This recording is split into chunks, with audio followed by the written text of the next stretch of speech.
ஓம் சாயிரா சாயிரா ஓம் சாயிரா சாயிரா ஓம் சாயிரா சாயிரா அன்பே சாயிரா பேரன்பே சாயிரா அகிலம் தளிக்க ஆத்மா விழிக்க அனுதினம் சாயிரா எங்கள் அன்பே சாயிரா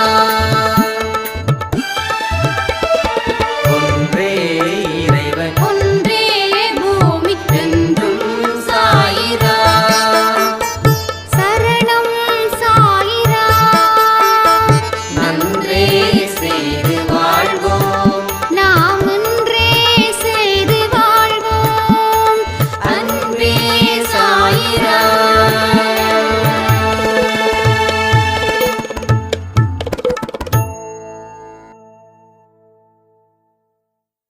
சாயிரா, என் உயிரின் உயிரானவர்களே. ஒரு சாய்ராம் கேட்டிருந்தாங்க, நான் நல்ல ஸ்ட்ராங்கான ஒரு பர்சனாக மாறணும். என் வாழ்க்கையில் என்னை எல்லாரும் ஒதுக்கி வச்சுட்டாங்க. ஏன்னா நான் திறமை இல்லாத ஒரு மனுஷியா. என் வாழ்க்கையில் எதுக்கும் நான் பயன்படாத ஒரு ஆள். நான் ஒரு சோம்பேறி, நான் ஒரு முன்கோபி. நான் எதை செஞ்சாலும் அதை உருப்படி இல்லாமல் செய்கிறேன்னு சொல்லி எப்போ பார்த்தாலும் என்னோட சொந்தங்கள், என்னோட நண்பர்கள் அத்தனை பேரும் என்னை வெறுக்கிறாங்க. பட் நானும் சாயப்பாவை ரொம்ப தீவிரமாக பிடிச்சிருக்கேன். நான் ஸ்ட்ராங் ஆகணும் அப்படின்னா சாயப்பாவோட வழியில் நான் எப்படி ஸ்ட்ராங்காக முடியும், அதற்கு உரிய பதில்கள் எனக்கு நிச்சயமாக தேவை அப்படின்னு சொல்லி கேட்டிருந்தாங்க. இதில் உங்களுக்கும் இந்த மாதிரி நிலைகள் கண்டிப்பாக வந்திருக்கலாம். வந்தாலும் நீங்கள் கவலைப்பட வேண்டியது இல்லை. டெஃபினட்டாக இந்த ஆடியோ சாயப்பா கிட்ட இருந்து வந்த ஒரு ஆடியோ. அதனால் இதை ஃபுல்லாக கேளுங்க. ஃபர்ஸ்ட் பாயிண்ட்டு, ஒரு விஷயத்தை நீங்கள் முடிவு பண்ணுங்க. உங்களுக்கு திறமைகள் 100% இருக்கு. நீங்கள் சாயப்பாவை நம்புறீங்க, நம்பி வாழ்க்கையை ஆரம்பிச்சிருக்கீங்க. சாயப்பாவை நம்பினவங்களுக்கு அவர் என்னைக்குமே அவர் உங்கள் நம்பிக்கையை வீணாக்கவே இல்லை. அவர் மேலே வச்சிருக்கக்கூடிய நம்பிக்கை ரொம்ப பெருசு. அவரும் உங்கள் மேலே நம்பிக்கை அதிகமாக வச்சிருக்காரு. உங்கள் வாழ்க்கையில் நீங்கள் இனி செய்ய வேண்டிய விஷயத்தை மட்டும்தான் யோசிக்கணும். இந்த நிமிஷத்துக்கு முன்னாடி நடந்த எந்த ஒரு விஷயமும் உங்கள் வாழ்க்கையில் பாதிக்காத மாதிரி இப்போது நீங்கள் உங்கள் மனசை திருப்பணும். இன்றைக்கி நாம் பொருந்தோம் அப்படின்னா எந்த மனநிலையில் நாம் இருப்போமோ அந்த மனநிலை.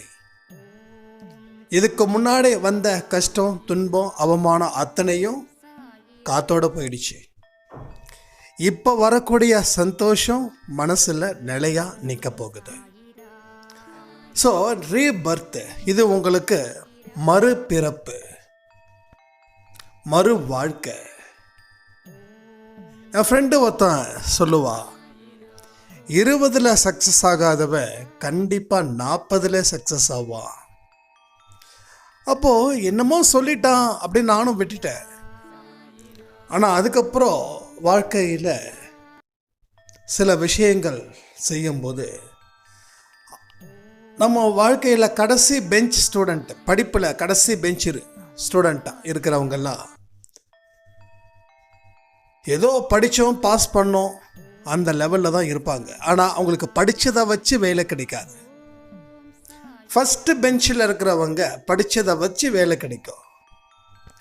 அப்போது அவங்க எல்லாமே செட்டில் ஆகிடுவாங்க. நல்ல ஒரு கேம்பஸ் இன்டர்வியூ அதில் கலந்துப்பாங்க, நல்ல கை நிறைய சம்பாதிப்பாங்க, ஃபாரின் போவாங்க.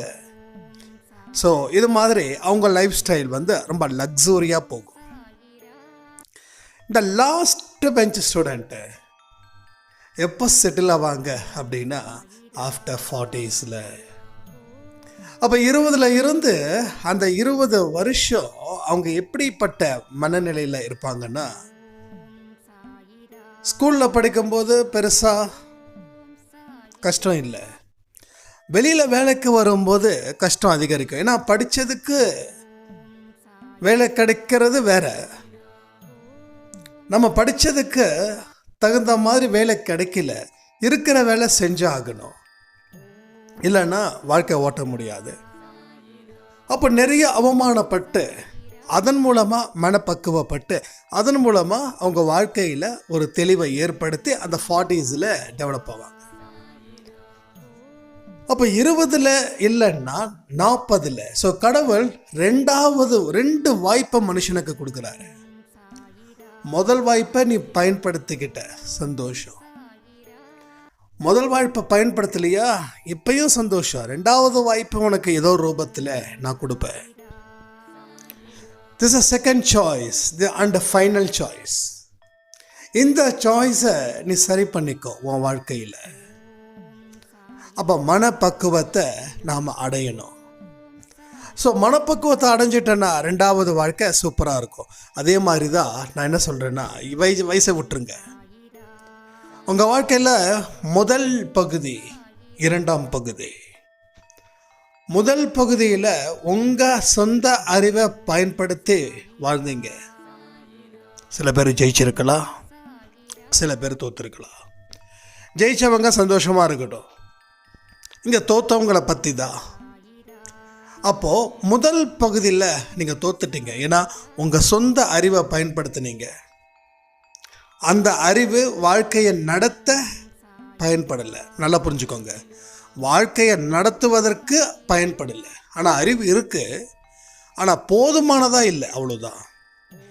அறிவே இல்லைன்றது வேற. இல்லாத ஒன்றை உருவாக்க முடியாது, இருக்கிறத தான் உருவாக்க முடியும். அப்போ அறிவுன்றது சுத்தமாக இல்லை அப்படின்னு யாரும் சொல்லிட முடியாது. அறிவு இருக்கு, அந்த அறிவு போதுமானதா இல்லை. அந்த போதுமானதான்ற ஒரு விஷயம் ரொம்ப முக்கியம். அந்த போதுமானதா அப்படின்னா என்ன போதுமானதான்னு நீங்கள் கேட்கலாம். இறைவனுடைய அருள் அது கிடைக்கலன்றதால அந்த அறிவு இல்லை. ஒரு 5, 6, 7 வருஷத்துக்கு முன்னாடி நான் ஒரு பர்சனை மீட் பண்ணியிருந்தேன். அப்போ அவர்கிட்ட நான் கேட்குறேன், லைஃப்பில் சக்ஸஸ் ஏன் எனக்கு மட்டும் கிடைக்கல? அப்போ நான் மேலே அடி விழுந்த டைமு, எனக்கு மட்டும் ஏன் கிடைக்கல அப்படின்னாரு. அப்புறம் அவருக்கு கிட்டத்தட்ட ஏஜ் ஒரு 50+ இருக்கும். நான் கேட்குறேன், அண்ணா என்னால் சுத்தமாக முடியல, காலேஜை முடிச்சுட்டு அப்படியே பிஸ்னஸில் ஸ்டார்ட் பண்ணிட்டேன், நான் இப்படி தான் பண்ணுறேன் அப்படி தான் பண்ணுறேன் அப்படின்னு சொல்லி நான் பேச, அவர் நீ கரெக்டாக தானே பண்ணுற, எல்லாமே தெளிவாக தானே இருக்குது, அப்புறம் எங்கே தப்பு இருக்குதுன்னு தெரியலன்னு ஆழமாக யோசித்து சட்டுன்னு ஒரு வார்த்தை சொன்னார். அந்த வார்த்தை இப்போ ஞாபகத்துக்கு வருது. கடவுளுடைய அருள் இல்லைன்னா யாராலையும் எதையும் செய்ய முடியாது. கடவுளோட அருள் இருந்தால் செய்ய முடியும், அருள் இல்லைன்னா செய்ய முடியாது. அப்போ சாமியை கும்பிடாதவங்க சக்ஸஸ் ஆகுறாங்களே அப்படின்னு ஒரு கேள்வி வரும் நமக்குள்ள. அந்த கேள்விக்குரிய பதில் இப்போ ஆன்மீக வாழ்க்கையில் நாம் இருக்கும்போது ரொம்ப ஈஸியாக புரியுது. என்னென்னா,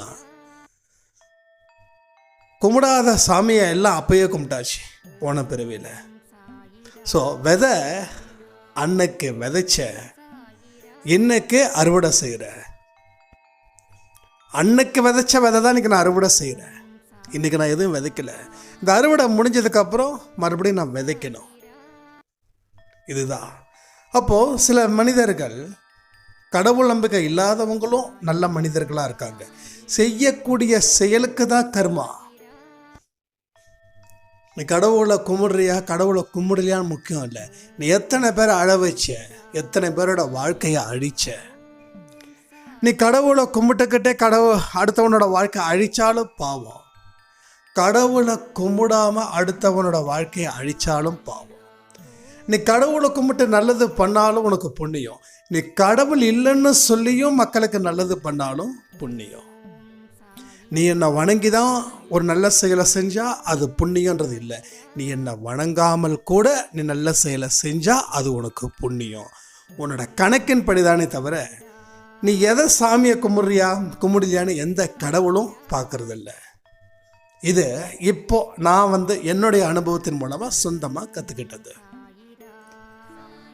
அப்போ நம்ம எங்கே ஸ்ட்ராங்கான மனிதராக இல்லாமல் இருக்கோம் அப்படின்னா,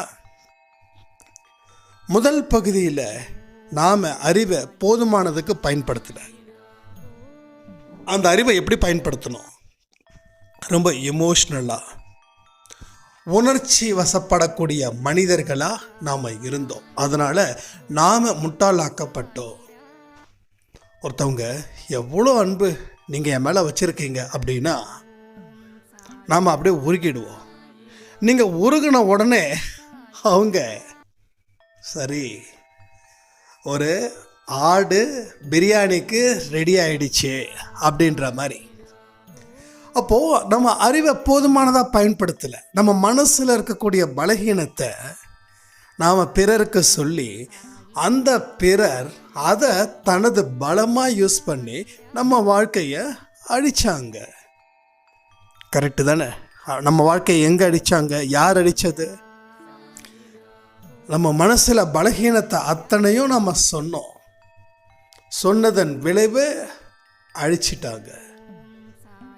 அப்போது இந்த மாதிரியான நிறைய தவறுகள், இது 1-2 தான், இது மாதிரி 1000 இருக்கு, லட்சம் இருக்கும்.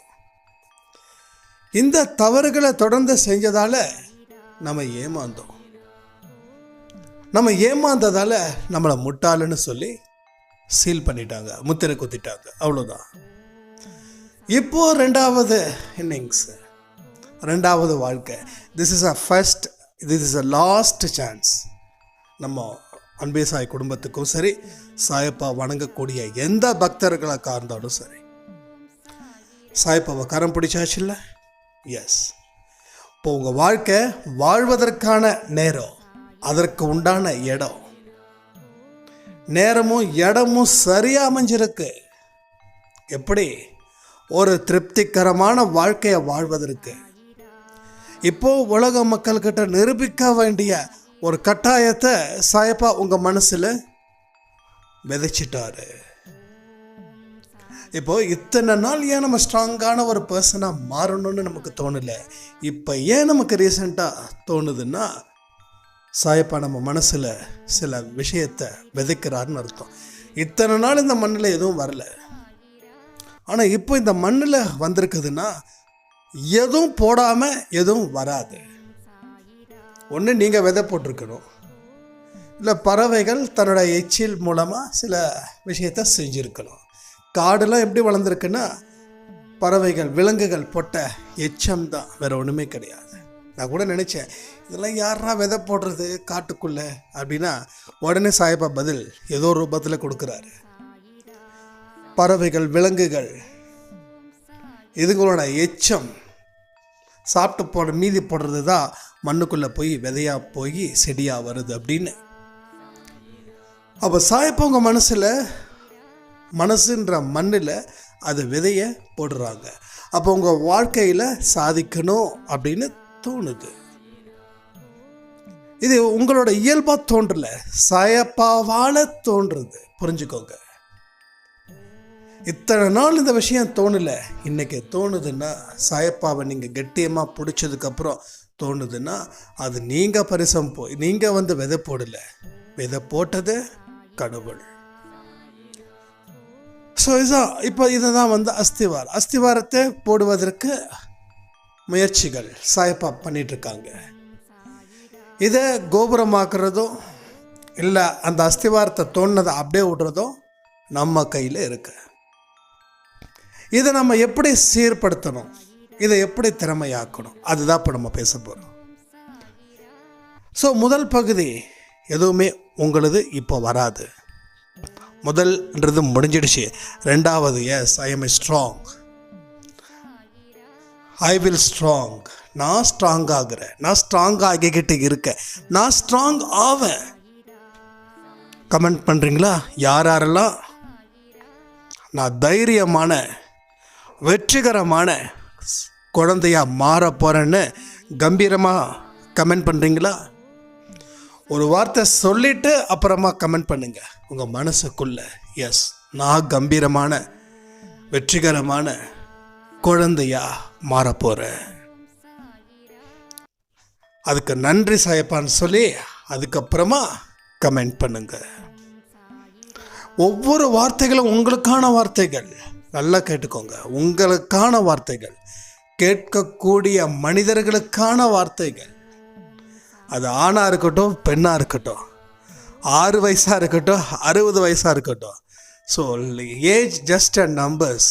ஏன்னா இப்போ எனக்கு 80 வயசு ஆனாலும் நான் மறுபடியும் பிறப்பேன், மறுபடியும் சின்ன பையனில் இருந்து பெரிய பையனாவேன், மறுபடியும் பெரிய பையனாகி இளைஞன் என்னமோ சொல்லுவாங்க ஒவ்வொரு காலகட்டம். கடைசியில் கிழவனாகி மறுபடியும் மண்ணுக்குள்ளே போய் மறுபடியும் நான் குழந்தையாக பிறப்பேன். இது நான் மட்டும்தானா? கேட்குற அத்தனை பேரும் தான். அப்போது நான் புரட்சிகரமான பர்சன். எஸ், புரட்சினா என்ன? அமைதி புரட்சி, வெற்றிகரமான மனிதன், இந்த உலகமே வியந்து பார்க்கக்கூடிய ஒரு மனுஷன். அந்த நம்பிக்கை இப்போ உங்கள் மனசில் சாயப்பா விதைக்கிறாரு. இந்த நிமிஷம் விதைக்கிறாரு. சில பேருக்கு விதைச்சிட்டாரு, சில பேருக்கு விதைச்சிட்டு இருக்காரு, சில பேருக்கு விதைப்பாரு. இப்போ உங்கள் லைஃப்பில் உங்களோட அத்தனை அறிவையும் இதுக்கு முன்னாடி ஜென்மம் இருந்ததில்லை, அந்த ஜென்மத்தில் இருக்கிற ஒட்டுமொத்த அறிவும் இந்த ஜென்மத்தில் உங்களுக்கு வந்து சேருது. நீங்கள் இல்லாததை ஒன்றை கேட்கல, இருக்கிறத ஒன்றை தான் நீங்கள் கேட்குறீங்க. இது வரைக்கும் அதை நீங்கள் அடையாளப்படுத்தலை, அதை தெரிஞ்சுக்கல. இப்போ அதை அடையாளப்படுத்துறீங்க, ஏன்னா இப்போ நீங்கள் தெரிஞ்சுக்கிட்டீங்க. ஸோ இனி உங்கள் வாழ்க்கை 10 பேர் சொல்கிறத வச்சு உங்கள் வாழ்க்கை இனி மாறாது. தெய்வத்தோட வாக்கு நீங்கள் மாறணும். சாயப்பாவோட வாக்கு, நீங்கள் சிறப்பான மனிதர்களாக இருக்கணும். இந்த பிரபஞ்சத்தோட வாக்கு, நீ ஜெயிக்க போகிற, அதை இப்போ மனசில் பதிய வைங்க. உங்கள் அறிவு விலை மதிப்பு மிக்கது. உங்கள் அறிவை சும்மா தூக்கி போடுறது கிடையாது. உங்கள் அறிவு மிகப்பெரிய அளவில் இந்த அடுத்த வாழ்க்கைக்கு அது தீர்மானிக்கக்கூடிய ஒரு பெரிய சக்தியாக அது இருக்க போகுது.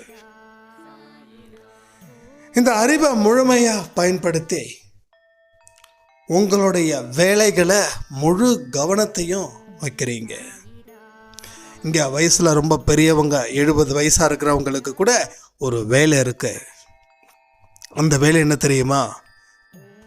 உங்கள் மனதை சாந்தப்படுத்துறது, உங்கள் மனசில் இறை சிந்தனையை வர வைக்கிறது, உங்கள் மனசில் இருக்கக்கூடிய கவலைகளை தொடச்சி எறிகிறது. Yes, this is your duty, this is your work. அதையும் தாண்டி இன்னமும் ஒர்க் இருக்குது. இருக்கிற அத்தனை பேருக்காக பிரார்த்தனை செய்கிறது, சச்சரிதம் படிக்கிறது, கண்களை மூடி தியானிக்கிறது. எதுக்காக? இந்த உலக மக்கள் அமைதியாக வாழணும், கெட்டவன் திருந்தணும், நல்லவங்க நோய் நொடி இல்லாமல் வாழணும். எல்லாருக்குமே டியூட்டிஸ் இருக்கு. 70 வயசு ஆயிடுச்சு, எனக்கு என்னப்பா இருக்குதுன்னு சொல்லாதீங்க. உயிர் இருக்கு. அப்போ ஏதோ ஒரு காரணம் இருக்கு நீங்கள் உயிரோடு இருப்பதற்கு. அந்த காரணம்தான் இவை அனைத்தும். தொடர்ந்து பிரார்த்தனை,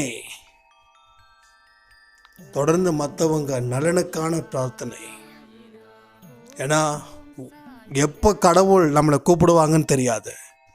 கடவுளுக்காக காத்திருக்கிறவங்க இதை செய்யணும். உங்களால், உங்களோட பிரார்த்தனையால் கண்டிப்பாக யாராருக்கெல்லாம் அந்த பிரார்த்தனை போய் சேருமோ அத்தனை பேருக்கும் போய் சேரும். ஊர்க்கதை உலக கதை வேண்டாம், அது நமக்கு தேவையில்லாதது. ஊரில் இருக்கிறவங்கள பற்றியும் உலகத்தில் இருக்கிறவங்கள பற்றியும் நீங்கள் பேசிக்கிட்டே இருந்தீங்கன்னா அந்த பாவத்தை சுமந்துக்கிட்டே இருக்கீங்க. பாவத்தை அவுத்து வச்சா தானே ஃப்ரீயாக இருக்க முடியும்.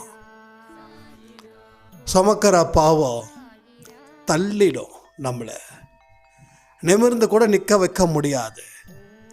ஒரு பெரிய மூட்டையை முதுகில் சுமந்தா நிமிர்ந்து நிற்க முடியும்? என்ன ஆகும்? அப்படியே குனிஞ்சிக்கிட்டே போயிடுவோம். அப்போ பாவ மூட்டை நம்ம தூக்குற மூட்டையை விட பல மடங்கு கனம் வாய்ந்தது. அது பஞ்சு மூட்டை கிடையாது, அது ஒரு இரும்பால் ஆன ஒரு மூட்டை. அந்த இரும்பை தூக்குறது மட்டும் இல்லை, அந்த இரும்பு பின்னாடி முதுகில் படும்போது அத்தனை கீறல்களும் அத்தனை காயங்களும் ஏற்படும். வெயிட்டை மட்டும் தூக்குறது பிரச்சனை இல்லை, ஆனால் அந்த வெயிட்டோடு சேர்ந்து அந்த காயத்தையும் நம்ம அனுபவிக்கிறோம் பாருங்க, அது பெரிய அளவில் நம்ம உடம்புல பிரச்சனையை உண்டு பண்ணக்கூடிய விஷயங்கள். அதனால் யாருக்கு என்ன அந்த வேலைகள் அந்தந்த வயசில் இருக்குதோ அவர்கள் அதை மட்டும் சிறப்பாக செய்தால் போதும்.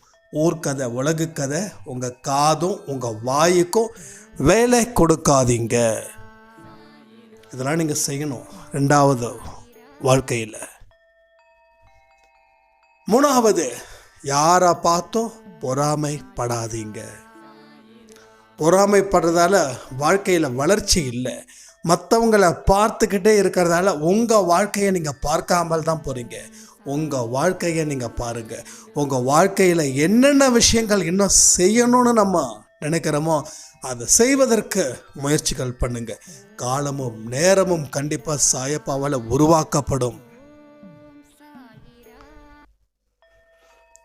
உங்கள் வாழ்க்கையில் மிகப்பெரிய அளவில் சக்தி வாய்ந்த மனிதனாக நீங்கள் மாறணுன்றது சாயப்பாவோட எண்ணம். அவருடைய எண்ணத்தை யாரெல்லாம் பூர்த்தி செய்ய முடியுன்றதை கமெண்ட் பண்ணுறீங்களா? இது சாதாரணமான ஆடியோஸ் கிடையாது. திரும்ப திரும்ப சொல்கிறேன், அன்பே சாயில் கொடுக்குற எந்த ஒரு ஆடியோவும் ஏதோ வந்தோமா, ஏதோ ஒரு ஆடியோவை கொடுத்தோமா, முடிச்சமான காலத்தை கட்டாயப்படுத்தி நகர்த்தணும் அப்படின்னு சாயப்பா விரும்பலை. காலத்தை சரியாக பயன்படுத்திக்கிறதுக்கு தான் நம்ம இந்த கொடுக்கக்கூடிய ஆடியோ. இதில் எனக்கும் நிறைய விஷயங்கள் கிடைக்குது, கேட்குற உங்களுக்கும் கிடைக்கும். நான் சொல்லாத விஷயங்கள் கூட உங்கள் மனசில் எழும். ஒவ்வொரு வீடியோவிலையும் கமெண்ட் பின் பண்ணுறேன் பாருங்கள். அந்த பின் பண்ணக்கூடிய கமெண்ட்ஸு எக்ஸ்ட்ராடினரி.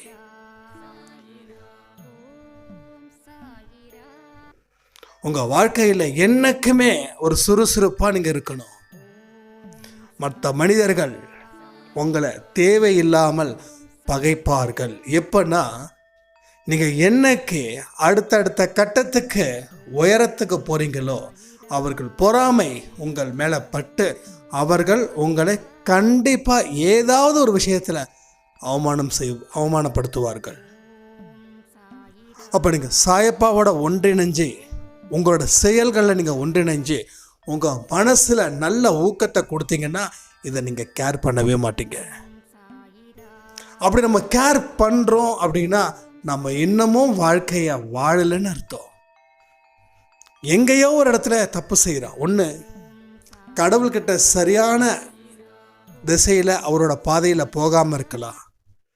இல்லை, உங்களை பற்றி நீங்கள் இன்னும் முழுமையாக தெரிஞ்சிக்காமலும் இருக்கலாம்.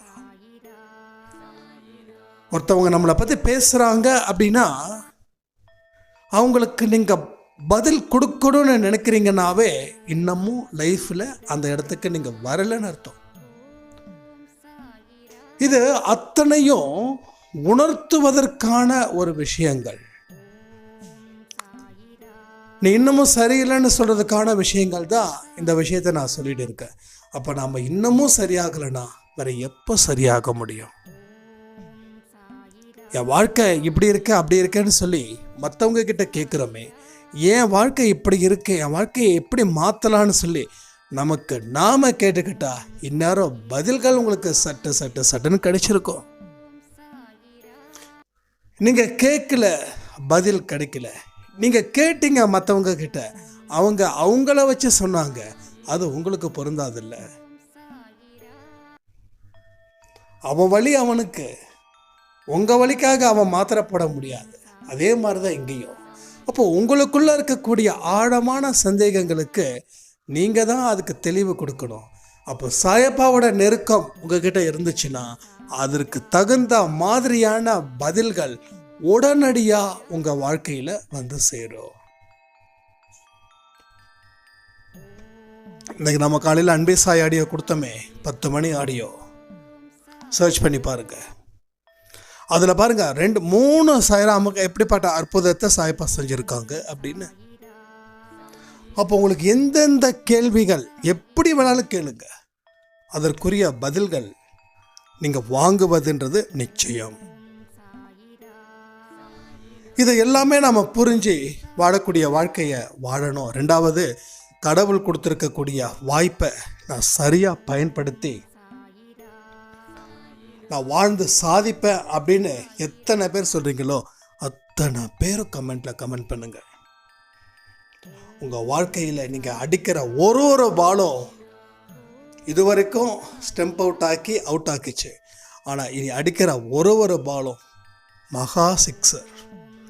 உங்களை ஒரு பால் 6க்கு போச்சுன்னா ஸ்டேடியத்தில் இருக்கிறவங்களா கீழே பார்ப்பாங்களா, இல்லை நேராக பார்ப்பாங்களா, இல்லை அண்ணாந்து பார்ப்பாங்களா?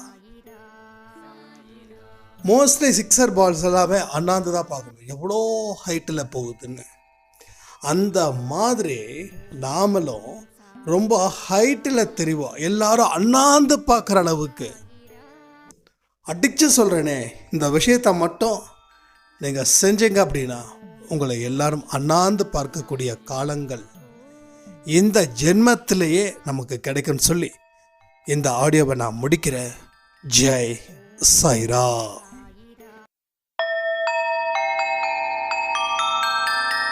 ஓம் சாயிரா. சாயிரா.